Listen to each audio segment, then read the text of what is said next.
Good morning ma'am. Okay, हमारे last chapter के कुछ टॉपिक बच्चे हो, छोटे छोटे 3 टॉपिक है। आज तीनों टॉपिक हम निपटा देंगे ना।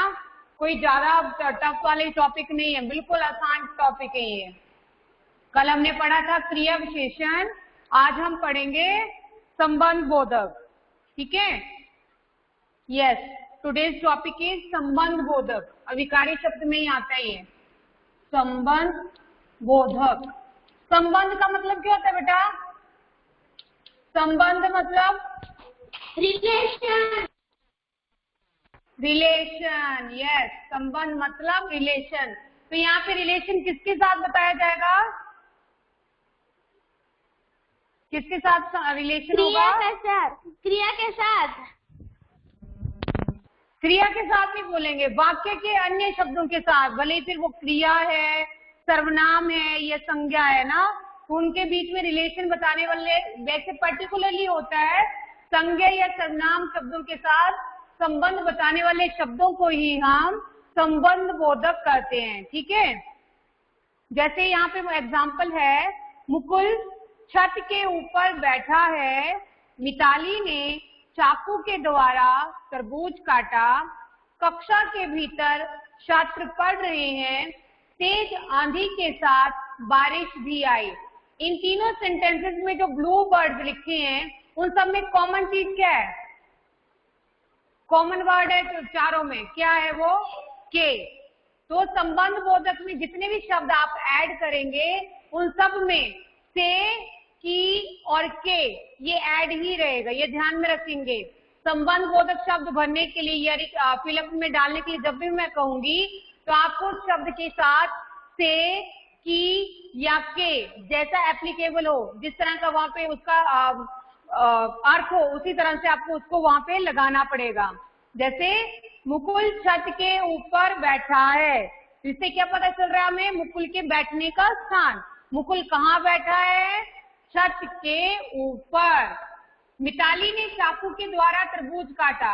मिताली ने तरबूज कैसे काटा? चाकू के द्वारा। कक्षा के भीतर छात्र पढ़ रहे हैं। छात्र कहाँ पढ़ रहे हैं? कक्षा के भीतर। भीतर पता है ना, अंदर को कहा जाता है भीतर। तेज आंधी के साथ बारिश भी आई। बारिश किसके साथ आई? तेज आंधी के साथ। तो इन शब्दों के द्वारा, के ऊपर, के द्वारा, के भीतर, के साथ, इनके माध्यम से हमें क्या क्या पता चल रहा है?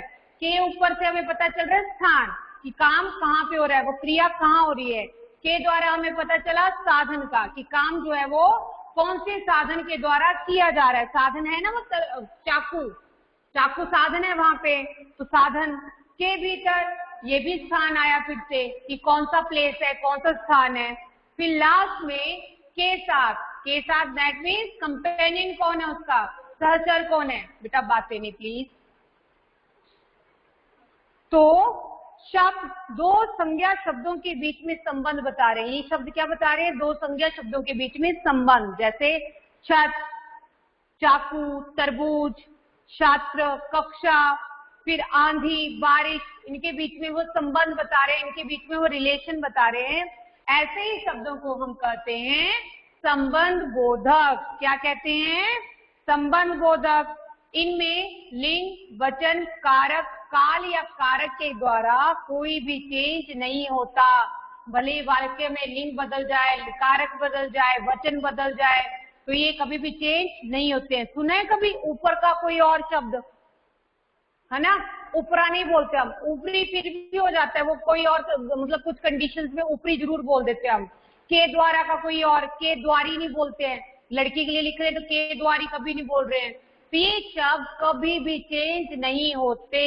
ठीक है, जो शब्द संज्ञा या सर्वनाम शब्दों के साथ जुड़कर उनका संबंध वाक्य के दूसरे शब्दों के साथ प्रकट करते हैं, दूसरे शब्दों के साथ में जोड़ते हैं, उन्हें हम कहते हैं संबंध बोधक। रिलेशन बता रहे हैं ना, वो किसके साथ जुड़ रहे हैं? संज्ञा या सर्वनाम शब्दों के साथ में, और अपना रिलेशन जो है वो वाक्य के अन्य शब्दों के साथ बता रहे हैं। अब देखिए अन्य संबंध बोधक शब्द, के आगे, के पीछे, के नीचे, के सहारे, के बाद, के पहले आदि। मतलब के शब्द जो है वो वहां पर लगा ही रहेगा, कहीं कहीं पर से भी लगता है और कहीं पर की भी लगता है। तो ये ध्यान में रखें, संबंध बोधक शब्द जो होंगे वहां पे के, सी और के, से और की, ये तीनों शब्द लगे हुए होते हैं। ओके, संबंध बोधक के 10 भेद होते हैं। ये आपको अलग से नहीं पूछा जाएगा कि संबंध बोधक के कितने भेद होते हैं, कौन सा भेद क्या है, ये नहीं पूछा जाएगा। लेकिन फिर भी मैं आपको ये बताने के लिए कर रही हूँ कि आपको पता चले ये किस कैटेगरी में आते हैं, ये कौन से विभाग में आते हैं। ठीक है, जैसे समतावाचक, समतावाचक मीन समानता, जिसमें इक्वालिटी होती है, की भांति, के बराबर, के समान, की तरह, जिसमें इक्वालिटी आ रही है, समानता आ रही है ना। फिर विरोधवाचक, जिसमें विरोध मीन्स, विरोध क्या होता है, विरोध का मतलब बताइए।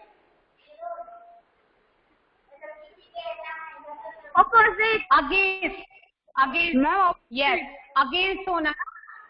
यस बेटा, यस बेटा, फिर से बोलिए। हेलो, कुछ बोले थे बेटा, आप बोलिए ना फिर से।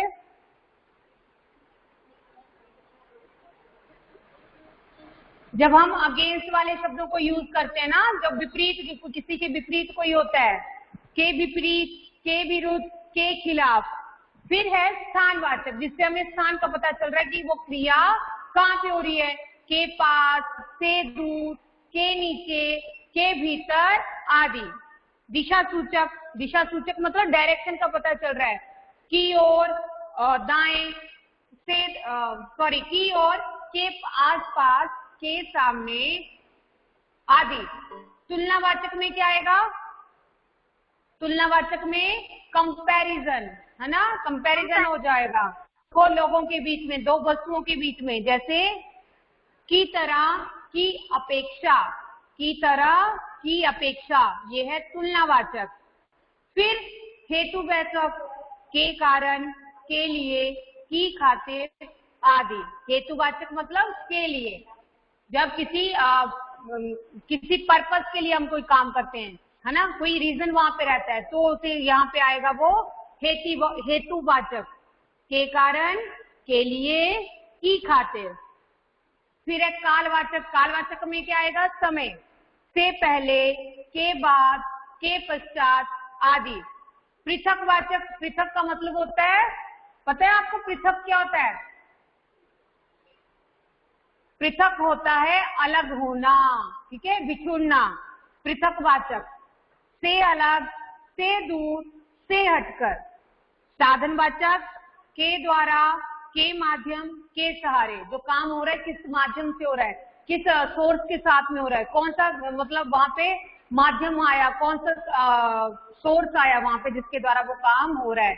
जैसे खरबूजा काटने की बात हो रही थी तो चाकू आया उस साधन में। इसी तरह से पिताजी रेल के द्वारा शिमला जाएंगे, ठीक है, तो वो साधन हो रहा है ना, काम करने का साधन हमें पता चल रहा है, तो साधनवाचक।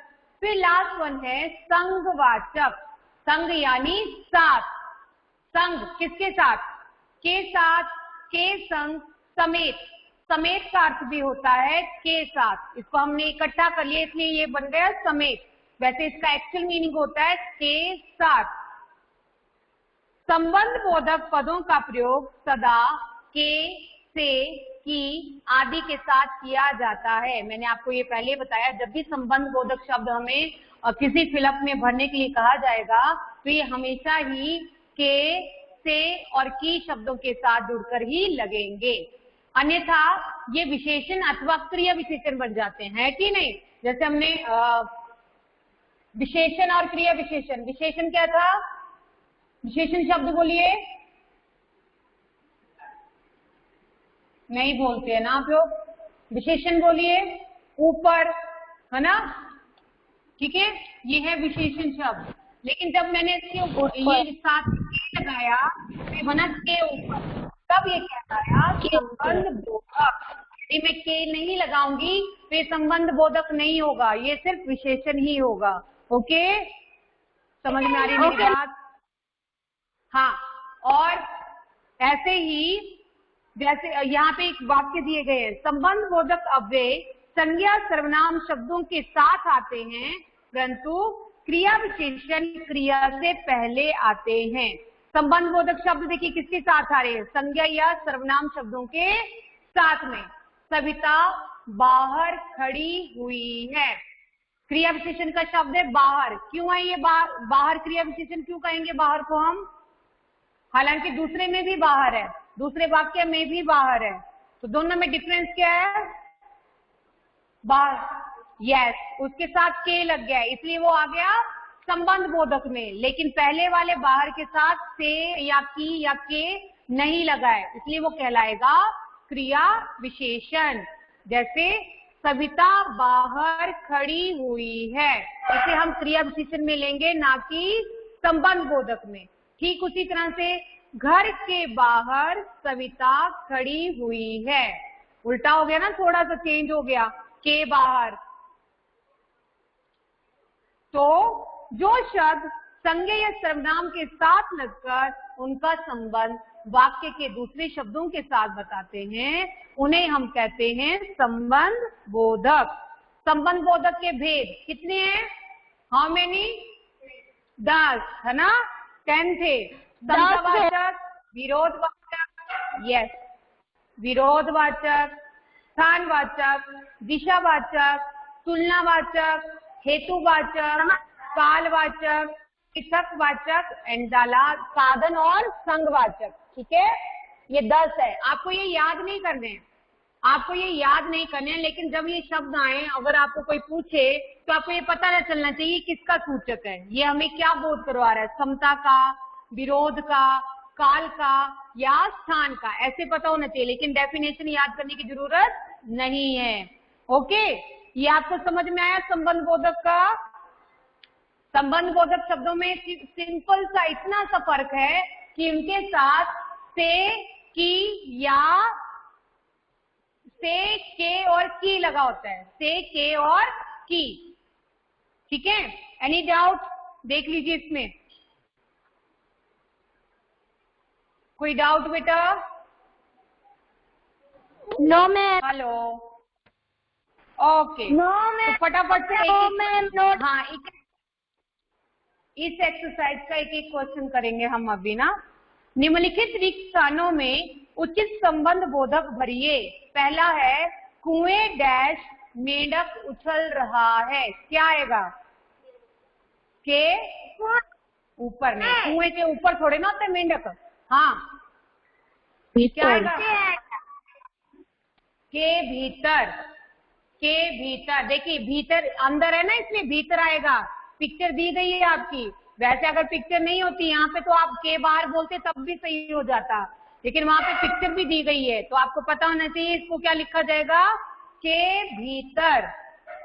हडिम्बा मंदिर डैश पहाड़ियां है, के पीछे, पीछे, के पीछे, के पीछे बोल सकते हैं, लेकिन एक्यूरेट वर्ड जो होगा वो होगा के आसपास, के आसपास, आजू बाजू जिसको आप बोलते हो, आजू बाजू बोलते हो ना, वो हिंदी में होता है आसपास, के आसपास।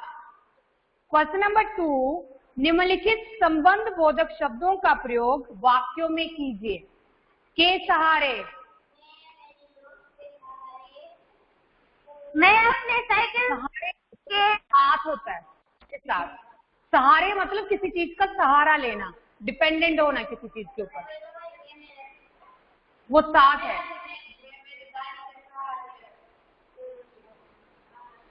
के गाड़ी वो नहीं आएगा, के सहारे नहीं आएगा। क्या आएगा बेटा, एक्यूरेट वाक्य बनाइए, बिल्कुल एग्जैक्ट।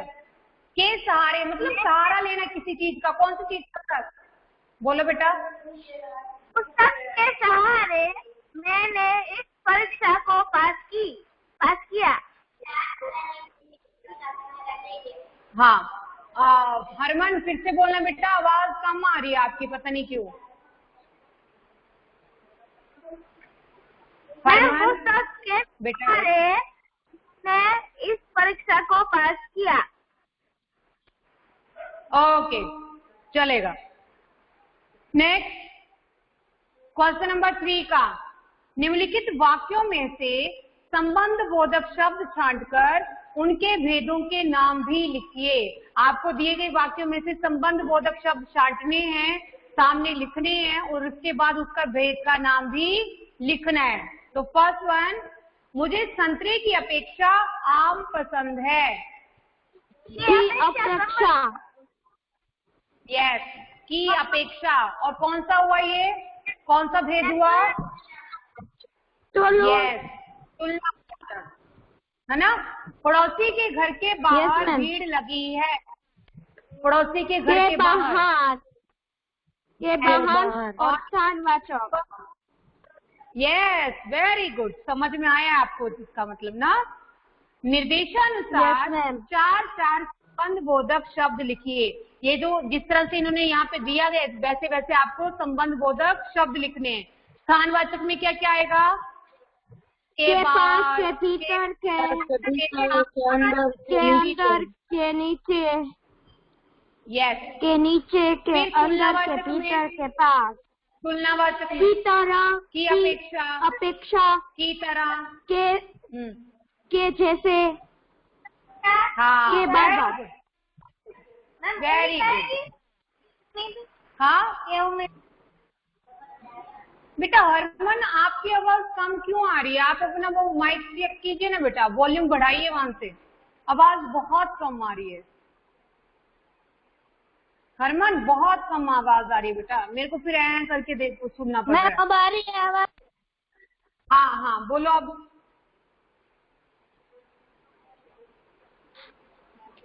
मैम अब आ रही है आवाज? बेटा हाँ बेटा बोलो। मैम तुलनावाचक में जैसे की अपेक्षा है, जैसे की उम्मीद आ सकता है? मतलब नहीं, की उम्मीद नहीं होगा बेटा। नो, की उम्मीद नहीं होगा। तुलना में क्या आता है? कंपैरिजन। कंपैरिजन किसका होगा? 2 लोगों का या 2 वस्तुओं का। की उम्मीद नहीं आएगा मैम। ओके, हाँ मैम, कैन आई स्पीक साधनवाचक के संबंध? नेक्स्ट पढ़ ले बेटा, अभी नेक्स्ट पढ़ ले। ओके।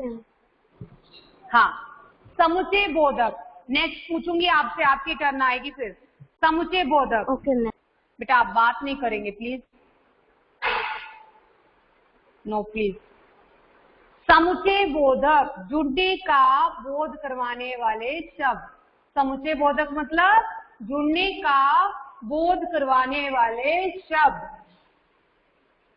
अब देखिए जुड़ने का बोध कैसे करवाया जा रहा है। समुच्चय यानी जुड़ने का।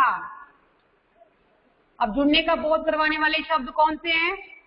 अरे दुकान बंद है, हाँ आज रविवार है इसलिए दुकान बंद है। तो ये इसलिए शब्द जो है वो 2 वाक्यांशों को आपस में जोड़ रहा है, 2 वाक्यों को आपस में जोड़ रहा है कि नहीं?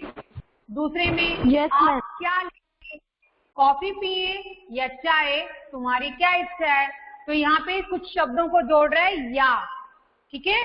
ये जोड़ने का जो काम कर रहे हैं, ये जोड़ने का जो मतलब बोध करवाया जा रहा है वो कहलाएगा हमारा समुच्चय बोधक। समुच्चय, जोड़ने का बोध करवाने वाले समुच्चय। दैट ग्रुप जब जुड़ा हुआ होता है ना उसको बोला जाता है। तो आपने ऊपर वाले वाक्यों में देखा वह, इसलिए और, ये क्या कर रहे हैं? या तो पृथक करने का कार्य कर रहे हैं या फिर जोड़ने का कार्य कर रहे हैं। ऐसे शब्द ही समुच्चय बोधक कहलाते हैं। ये भी अव्यय होते हैं, ये भी किसी भी कंडीशन में, किसी भी परिस्थिति में कभी भी बदलते नहीं है, इनमें परिवर्तन नहीं आता। फिर भले लिंग बदले, वचन बदले, कारक बदले या काल बदले, ये चेंज नहीं होते। समुच्चय बोधक को हम योजक भी कहते हैं। योजक यानी जोड़ने वाला, ठीक है। योजक यानी जोड़ने वाला, इनको हम योजक शब्द भी कहते हैं क्योंकि ये शब्दों को जोड़ते हैं, उपवाक्यों को जोड़ते हैं, वाक्यों को जोड़ते हैं और यही कार्य उनके द्वारा किया जाता है, इसलिए ये कहलाते हैं समुच्चय बोधक, जुड़ने का बोध करवाने वाले शब्द। 2 शब्दों, उपवाक्यों और वाक्यों को जोड़ने या अलग करने का बोध करवाने वाले शब्दों को समुच्चय बोधक कहा जाता है। देखिए कौन कौन से उदाहरण है इसमें, कि, लेकिन, किंतु, परंतु, क्योंकि, तथा, एवं, अथवा, मगर। आप अभी अगर अपने माइंड में सोचे इन शब्दों के बारे में तो आपको ध्यान में आएगा ये शब्द जहां पे भी लगते हैं ये या तो कुछ शब्दों को आपस में जोड़ रहे होते हैं, कुछ वाक्यों को जोड़ रहे होते हैं, या फिर उपवाक्यों को आपस में जोड़ रहे होते हैं। समुच्चय बोधक के भेद दो हैं, एक समानाधिकरण और दूसरा व्यधिकरण। समानाधिकरण में क्या आएगा, देखिए समानाधिकरण समुच्चय बोधक में दो या दो से अधिक समुच्चय समान पदों उपवाक्यों या आपस में जोड़ने का काम करते हैं। ये क्या करते हैं, दो या दो से अधिक वाक्यों उपवाक्यों को समान रूप से एक जैसा बताने की कोशिश करते हैं। और ये कौन कौन से शब्द होते हैं, जैसे या, व, बल्कि, इसलिए और तथा। ये क्या कर रहे हैं, शब्दों को जोड़ रहे हैं ना, कुछ उपवाक्यों को आपस में जोड़ रहे हैं, कुछ वाक्यांशों को आपस में जोड़ रहे हैं, इसलिए ये कहलाएंगे समानाधिकरण। क्या कहलाएंगे, समानाधिकरण। यस बेटा, मैम इसमें लेकिन भी आएगा ना, लेकिन। यस बेटा, यस यस बेटा। अमन ने अपना गृह कार्य किया और खेलने चला गया। ज्योति व अतुल भाई बहन है। मैंने कोशिश तो की लेकिन काम नहीं बना। तो ये सारे शब्द क्या कर रहे हैं, उनको समान रूप से एक ही वाक्य में जोड़ रहे हैं, एक जैसा ही बना रहे हैं ना, समान रूप दे रहे हैं। तो और, व, तथा, लेकिन, तथा, दो समान पदों, दो समान पद मतलब दोनों पद जो है एक जैसे हैं, बराबर है, उपवाक्यों और वाक्यों को जोड़ रहे हैं। लेकिन व्यधिकरण में थोड़ा सा चेंज आता है। क्या आता है, एक अथवा एक से अधिक आश्रित उपवाक्यों को आपस में जोड़ने वाले शब्दों को हम व्यधिकरण कहते हैं। आश्रित उपवाक्य कौन से होते हैं पता है आपको, आश्रित, आश्रित का मीनिंग पता है, आश्रित, आश्रित, आश्रित, ये शब्द बोल रही हूँ मैं, आश्रित। No ma'am. आश्रित का मतलब है डिपेंडेंट होना, है ना, कि अपने काम के लिए या अपने पूर्ति के लिए जब हम दूसरों के ऊपर निर्भर हो जाते हैं, डिपेंडेंट यानी निर्भर होना। तो यहाँ पे कौन निर्भर होता है, कुछ शब्द, कुछ वाक्यांश जो कि दूसरे आने वाले वाक्यांशों के ऊपर निर्भर करते हैं, अपने आप को कंप्लीट करने के लिए किसी दूसरे का सहारा लेते हैं, इसलिए इन्हें कहा जाता है आश्रित उपवाक्य। जैसे मैं वाक्य बोल रही हूँ, पिताजी ने कहा, तो आपको पता ही, जैसे मैंने ये बोला पिताजी ने कहा, दैट मीन्स आगे मैम कुछ और बोलने जा रहे हैं। आपको पता ही है कि ये अभी सेंटेंस जो है वो कंप्लीट नहीं है। अपने आप को कंप्लीट करने के लिए वो और वाक्य लेगा साथ में, और वाक्य को जोड़ेगा। तो उसके जोड़ने के लिए, उसको जोड़ने के लिए हम बीच में क्या लगाएंगे, कौन सा शब्द लगेगा, की, है ना, की लगता है ना। पिताजी ने कहा कि तुरंत तैयार हो जाओ, है ना, जोड़ा ना उसने, आश्रित उपवाक्यों को उसके साथ जोड़ा गया की के साथ में, कि पिताजी ने कहा कि तुरंत तैयार हो जाओ, अभी से परीक्षा की तैयारी करो, अभी से परीक्षा की तैयारी करो ताकि परीक्षा में अच्छे अंक ला सको। ठीक है, कि, ताकि, ये सब जो है वो आश्रित उपवाक्यों को आपस में जोड़ते हैं, उनका जो है दूसरे वाक्य के साथ में रिलेशन बनाते हैं, उनको इकट्ठा करते हैं, आश्रित उपवाक्यों को पूर्ण करते हैं। एक प्रधान उपवाक्य है और दूसरा आश्रित उपवाक्य। तो इसमें आश्रित उपवाक्य कौन सा है, पहले जैसे मैं पहला बोलूं, पिताजी ने कहा कि तुरंत तैयार हो जाओ, इसमें आश्रित उपवाक्य क्या है,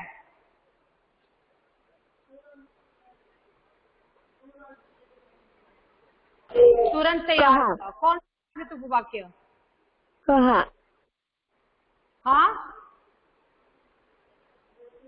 हेलो, कहा, बेटा फिर से बोलिए, कहा ओनली, नो, उपवाक्य शब्द नहीं होता है बेटा, उपवाक्य दो या दो से अधिक शब्दों का मेल होता है ना, तो उसमें दो से अधिक शब्द होंगे।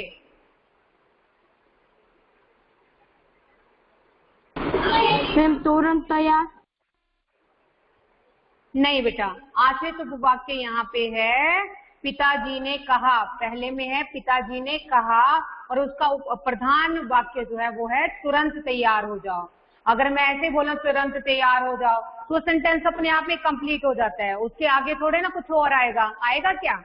मैं जैसे मैं जनरली ये वाक्य बोल रही हूँ तुरंत तैयार हो जाओ, दैट मीन्स जिसको मैं सामने वाले को बोल रही हूँ उसको तैयार होना, दैट्स इट, उसको कुछ और नहीं सोचना फिर। पर जैसे मैंने कहा कि पिताजी ने कहा, अब सामने वाला समझेगा नहीं क्योंकि उसको आगे जानना है कि पिताजी ने क्या कहा, दैट इज आश्रित उपवाक्य। समझ में आया? और दूसरे में अभी से परीक्षा की तैयारी करो ताकि अच्छे अंक ला सको। बताइए।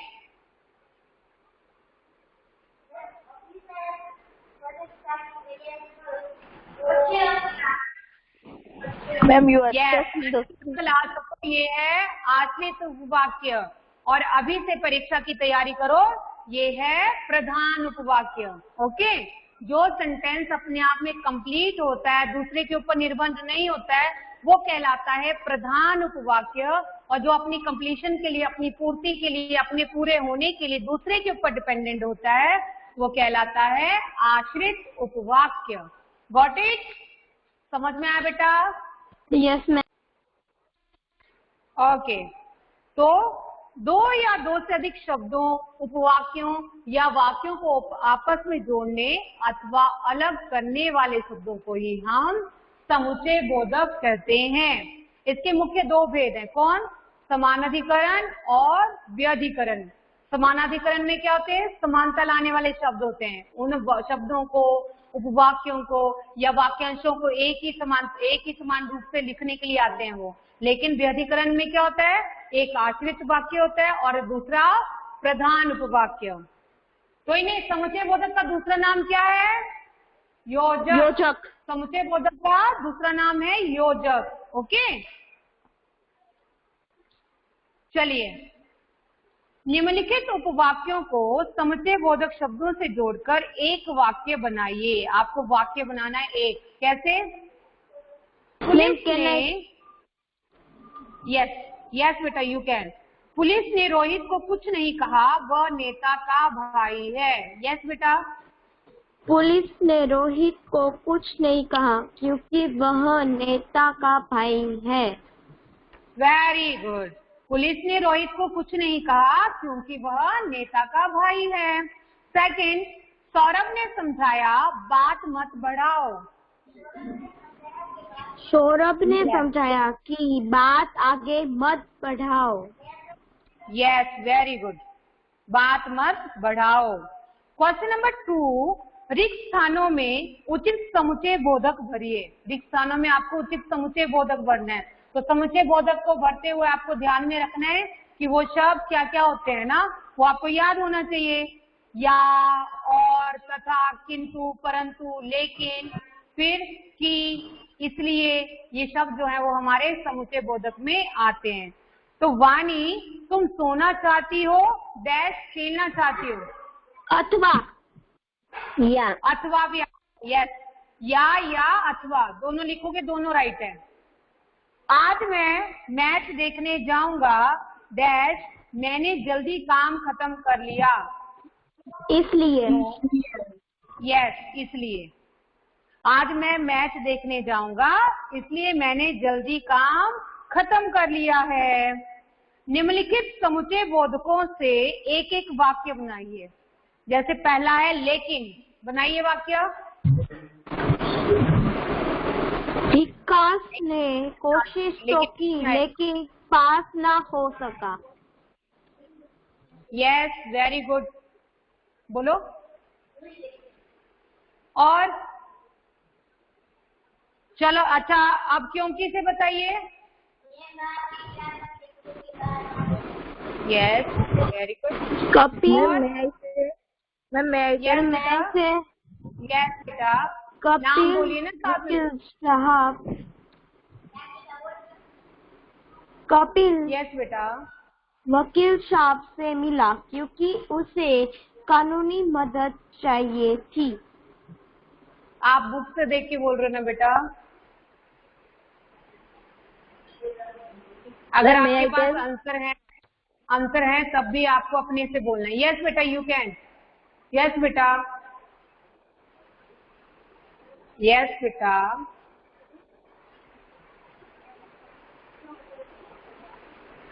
अरे बोलिए, कौन पूछ रहा था अभी? बोल के चुप हो जाते हो। यस बेटा बोलिए।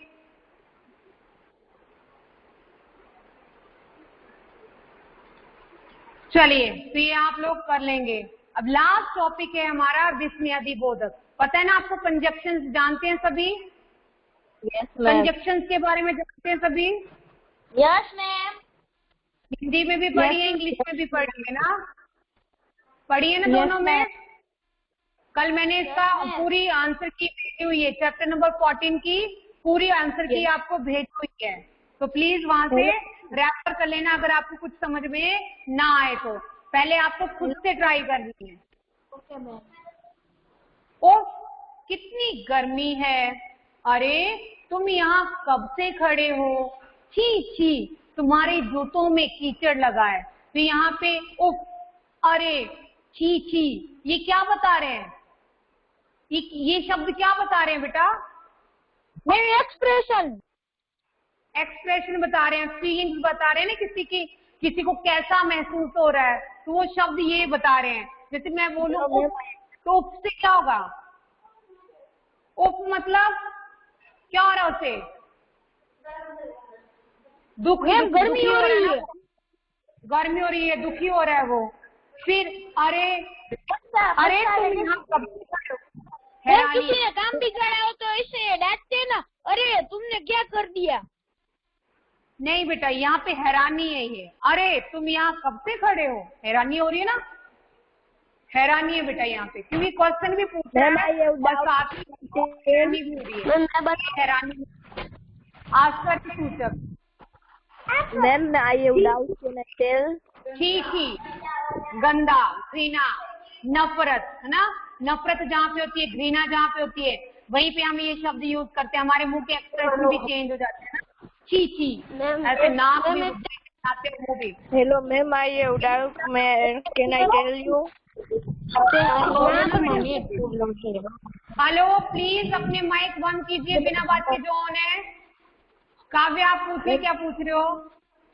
मैम आपने जो चैप्टर 5 की जो आंसर की भेजी है ना मैम, वो अभी नहीं लिखे चलेगा?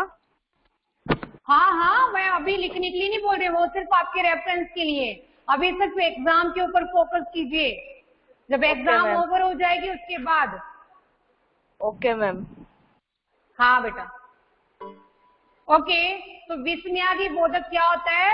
आश्चर्य या किसी की भावनाएं एक्सप्रेस करने के लिए दर्शाए जाने वाले शब्द, लिखे जाने वाले शब्द, है ना? तो ये अलग से पढ़ने की हमें जरूरत नहीं है, क्योंकि हमें पता है विस्मयादि बोधक में ऐसे शब्द आते हैं जो या तो किसी का दुख प्रकट कर रहे होते हैं, किसी की खुशी प्रकट कर रहे होते हैं, किसी का आश्चर्य प्रकट कर रहे होते हैं, किसी का भय न प्रकट कर रहे होते हैं, किसी की नफरत प्रकट कर रहे होते हैं। ऐसे ही किसी को परमिशन देने वाले, मतलब स्वीकृति प्रदान करने वाले शब्द होते हैं। तो इन्हें हम कहते हैं विस्मयादि बोधक शब्द। आपको अलग से याद नहीं करने हैं, वैसे ये जो अलग से याद नहीं करने हैं, एक्सरसाइज में आपको दिया गया है, इसलिए उसके लिए पढ़ना जरूरी है। तो एक बार पढ़ लेंगे, लेकिन अलग से याद करने की जरूरत नहीं है, ठीक है? किसी को कुछ पूछना है इसमें? Hello ma'am, no doubt. क्योंकि ये टॉपिक जो है वो सिंपल टॉपिक है और हम लोग पहले भी पढ़ते आ रहे हैं, इसलिए इसे ज्यादा टाइम देने की जरूरत हमें नहीं है। अगर किसी को कोई डाउट है तो वो, हेलो, अगर किसी को कोई डाउट है तो प्लीज पूछिए। और एक और बात, आपको अब एग्जाम की तैयारी भी करनी है ना, तो हिंदी की तैयारी कैसे कर रहे हैं आप लोग? कैसे कर रहे हैं? मैम मैं तो सारे चैप्टर रीड करता हूँ। यस। मैम मैंने अभी तक हिंदी के 3 बार चैप्टर रीड कर लिए हैं। Oh wow. और ग्रामर के? मैम ग्रामर के वन टाइम आज फिर से करूंगा revise. Very good, very good, ये होती है बात। अभी पता है MC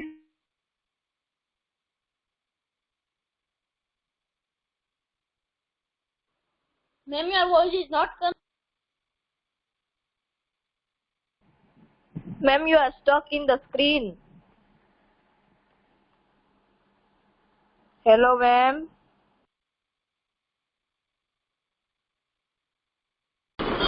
Ma'am, you are stuck in the screen. Hello, ma'am. Hello, ma'am. Hello. वैसे तो हम रिवीजन सेशन तो रखने वाले हैं। Ma'am, your voice is slow. Ma'am, your voice is coming slow. Ma'am, your voice is coming so slow. Slow.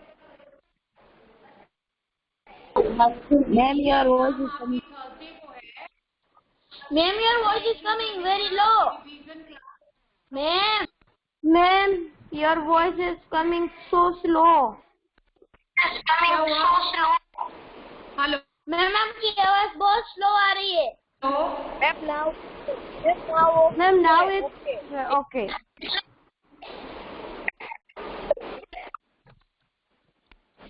Just a minute बेटा, just a minute. Ma'am आपकी आवाज ही नहीं आ अभी रही। बोलो क्या बोल रहे थे बेटा।